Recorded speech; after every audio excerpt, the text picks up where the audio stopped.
Hey guys, just a bit of fun today.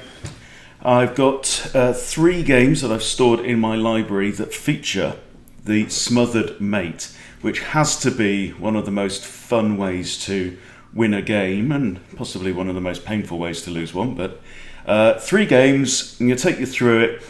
The first one is pretty quick, the second one is pretty quick, the third one is a little longer.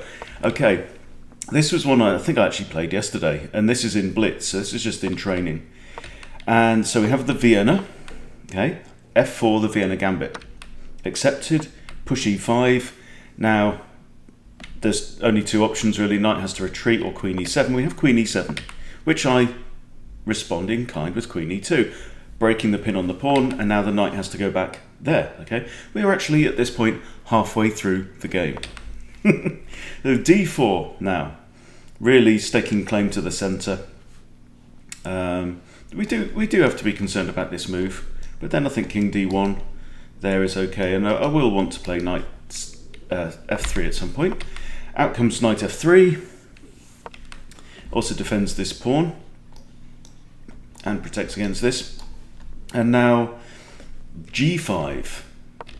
So now we come in with our attack knight. The queen's knight very often loves to come to jump into d5. Queen now retreats to d8, which is pretty much forced. I mean, there's only 2 squares that defend this, and this one's attacked by a pawn, so she has to come back here. Okay, queen d8. Now I just develop my bishop, thinking about preparing to castle, and my opponent makes a blunder.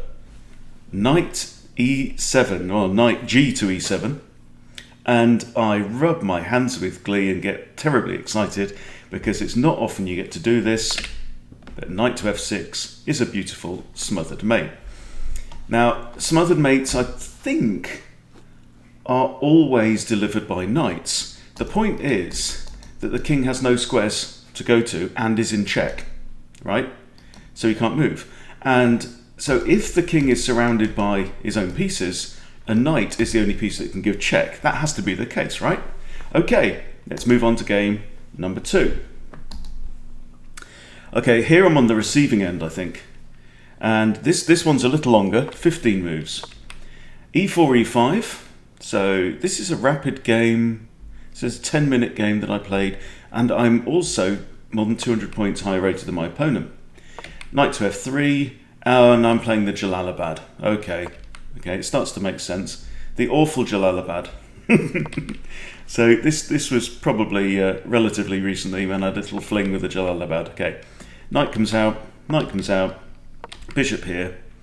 Bishop breaks the pin on the queen, takes, and here I take with the g-pawn rather than the bishop. And this bishop's looking really quite bad with all these pawns littered around him. But that's what you get with the Jalal.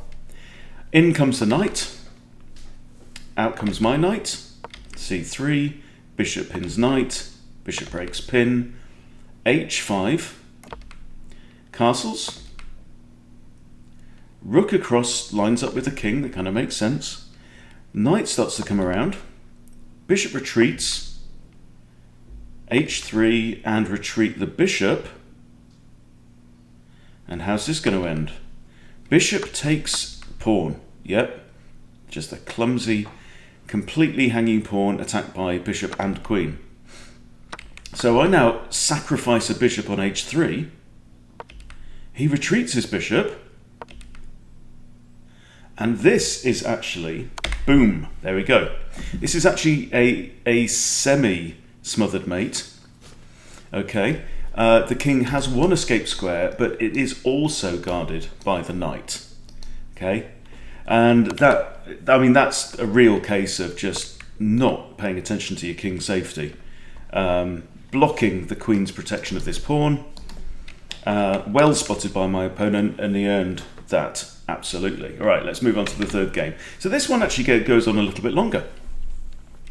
Okay, and this is also a 5-minute blitz. And it's also the Vienna. Okay, so with bishop c5, this is the wayward queen line. There we go, queen h5.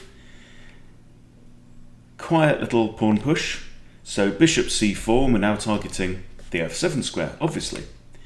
One way to defend is to bring the knight out, so that the knight defends that square, and that's fair enough. And now d3, so I'm getting ready simply to eliminate the knight, and if pawn recaptures, queen takes f7, check, mate, and it's all over. So my opponent now plays this funky looking bishop g4, attacking my queen, and I can't go there because of the queen, I can't go there, I can't go there because of the queen, I can't go there. What am I going to do? Bishop takes f7, check. Right? The king cannot take the bishop, but the knight can. Knight takes bishop, and then I get the bishop because the knight was defending the bishop. Ah, that was very clever of me. Okay, so what we're doing there, yeah, king can't take because he'd be in check, and now this knight is overworked, right? It's got a job defending f7, and it's got a job defending the bishop. So knight has to take, or the king has to move. Let's say here the king had just moved, say to there.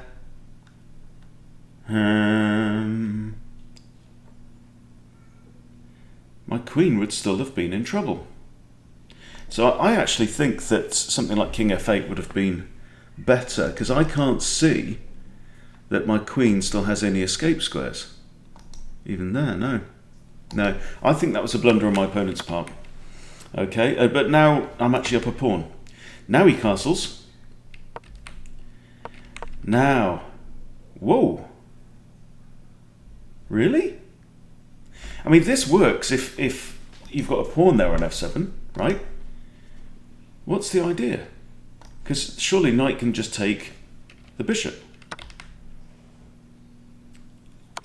Okay, we have a check, yeah, but either rook can block, knight can block, or king h8. That's what we get, king h8. Now my pawn comes in, so it looks like I've just simply sacrificed a piece for no reason whatsoever.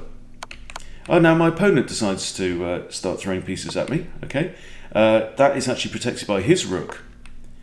Okay, so my king is forced to move. This is one spicy game. Okay, and now my knight comes out. Bishop comes to d4, c3 kicks the bishop, bishop moves, b4 kicks the bishop once more, a4 threatens to trap the bishop. So a6 gives the bishop an escape square. I hit the bishop again anyway, just for fun. And now rook f1, spicy times. But this king is looking a little undefended. You know, this bishop is now shoved all the way over in the corner. This rook hasn't yet taken part. This knight is a little bit of a long way away. So there are certainly threats here. And my knights, like a couple of great white sharks, are circling at least. Okay, out comes his queen. I capture on c7, threaten the rook. Rook comes across, and you always have to be careful about blocking in, bricking in your king. Okay, so now from here, obviously what we want to do is put a knight on there, but this knight's defending that square. So I grab the pawn, bishop attacks knight, pins knight. Now I simply throw away a rook. So at this point, black's going to be thinking, I can just take that, and then I've got, like, drop my queen in, drop my rook in, bring rook and queen together, should be an easy checkmate, right? Ah, it's not a sacrifice. It's no sacrifice, no sacrifice, it's no sacrifice at all. Yeah, you can pay me to stop singing. I'll give you my PayPal. Okay, right, funky stuff. And now, knight g5, okay? Paired knights, so the knight is defending its brother, but more than that, it's threatening that square now that the other knight is gone. Knight comes in. Surely the checkmate was on here, but I actually moved my king first for some reason. Then I spot it. Knight f7, king in the corner, nowhere to go. Beautiful checkmate, lovely, lovely and satisfying. So yeah, it's just so much fun, isn't it? You know, to be able to get that particular mate in. And there you go, 3 little fun games. Just thought I'd share them with you. Thanks for watching. See you soon.